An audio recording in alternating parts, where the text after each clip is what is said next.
Happy Monday. I hope you're ready for the best day of the week, as today is my pick of the week, as temperatures warm to the low 80s, mostly sunny and dry. We will have one issue in the forecast for today, and that's the gusty wind at times.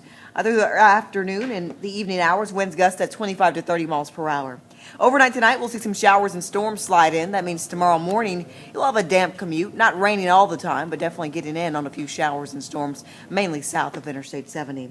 Temperatures tomorrow will warm up. We're expecting high temperatures tomorrow in the upper 70s as well, falling down to the 60s on Wednesday, and by Thursday, I think we'll hit 70 degrees once again. 7-day planning forecast. You can see the daily chances of rain going forward, saying a brief dry out on Friday and temperatures that remain mild into the weekend with a chance of thunderstorms.